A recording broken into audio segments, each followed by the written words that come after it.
Saya langsung lanjut ke Prof. Muzakir. Prof. Muzakir, kalau kita lihat gugatan yang dilayangkan oleh pihak Panji Gumilang ini kan dilayangkan di tengah proses hukum yang saat ini tengah menjerat Panji Gumilang. Ini sebetulnya apa di balik ini motifnya kalau menurut Prof. Muzakir?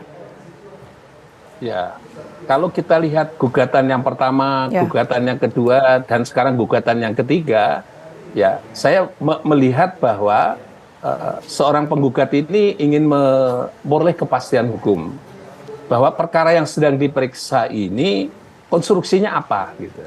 Misalnya terakhir yang akan dibicarakan sekarang ini dari menggugat Gubernur Jabar.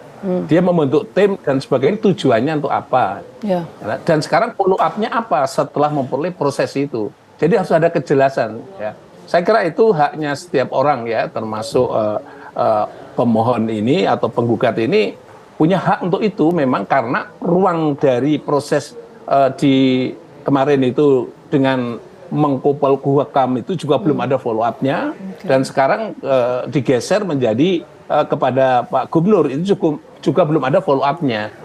Ini follow up itu jadi penting. Jadi oleh karena itu proses-proses ini harus tegas dan jelas dan hasilnya itu apa. Kalau belum ya lakukan lagi. Iya, sebentar Prof. Saya ingin dalami dulu. Kalau tadi Prof. Muzakir menyampaikan bahwa ini motifnya untuk memperoleh kepastian hukum. Ini apa korelasinya memperoleh kepastian hukum dengan menggugat sebuah gugatan yang memang ini setiap kasusnya kan beda-beda, Prof? Ya, saya ingin sampaikan begini, kalau dalam hal berhubungan dengan terkait dengan sebut saja itu pesantren misalnya. Ya. Kalau di situ ada tokohnya, pengurusnya dan sebagainya dan sebagainya. Itu kalau kita membaca aturan-aturan yang mengatur, ada dugaan kesesatan ajaran. Itu ada 3 lembaga yang punya kompeten. Pertama adalah Menteri Dalam Negeri selaku organisasinya. Yang kedua adalah Menteri Agama terkait dengan kontennya. Dan yang satunya lagi adalah Jaksa Agung. Ya. Nanti kalau juga simpulannya dibuat mereka bertiga itu ada dugaan terjadinya penodaan agama sebut saja begitu, barulah kemudian follow up-nya dari Kejaksaan Agung diturunkan kepada penyidik yakni dalam hal ini adalah kepolisian gitu. Jadi ini pentingnya itu. Tapi di situ ingat tadi sudah dijelaskan dari Pemda tadi atau dari Pemda Jabar tadi bahwa ada bagian-bagian tertentu lembaganya, lembaga pendidikan dan seterusnya tadi sudah benar sesungguhnya itu diklarifikasi semuanya. Karena apa? Nanti proses hukum itu kan menyangkut semua hal itu akan dipertimbangkan gitu. Oke, jadi ini kalau menurut Prof. Muzakir bukan bentuk serangan balik tapi ini sebagai bentuk untuk memperoleh kepastian hukum, kurang lebih seperti itu ya. Saya mau ke Pak Tepi mungkin.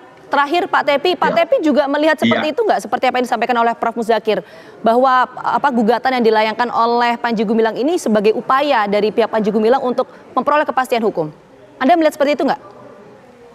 Iya, saya sepakat dari cara pemikiran yang disampaikan oleh Prof tadi. Yang pertama adalah bahwa adalah hak dari setiap warga negara atas itu. Gitu. Tetapi mohon Mbak Gina dibatasi makna kepastian hukum dalam yang mana yang kemudian ingin didapatkan oleh Panji Gumilang ini khususnya dalam kaitan proses yang kita lakukan sekarang. Kalau yang dimaksud pembentukan tim investigasi atau mungkin Prof juga saya coba hubungkan dengan fungsi dari apa yang sudah dilakukan di tim investigasi, maka hasil yang sudah kita laksanakan itu sudah kita serahkan kepada yang berwenang dalam hal ini melalui Menko Polhukam karena memang dimintakan dan kita menyerahkan hasil itu. Jadi tentang tadi ada akibat hukum lain dari peristiwa yang terjadi, tentu menurut saya ini hal yang berbeda dengan apa yang kemudian akan harus kita teliti satu persatu atas peristiwa hukum mana. Nanti kita sama-sama melihat ya bagaimana perkembangan dari kasus ini, apakah memang akan ada penetapan status tersangka atau tidak. Sekali lagi terima kasih banyak Pak Tepi dan juga Prof. Muzakir sudah bergabung bersama kami di Kabar Petang. Sehat selalu. Terima kasih, sehat selalu.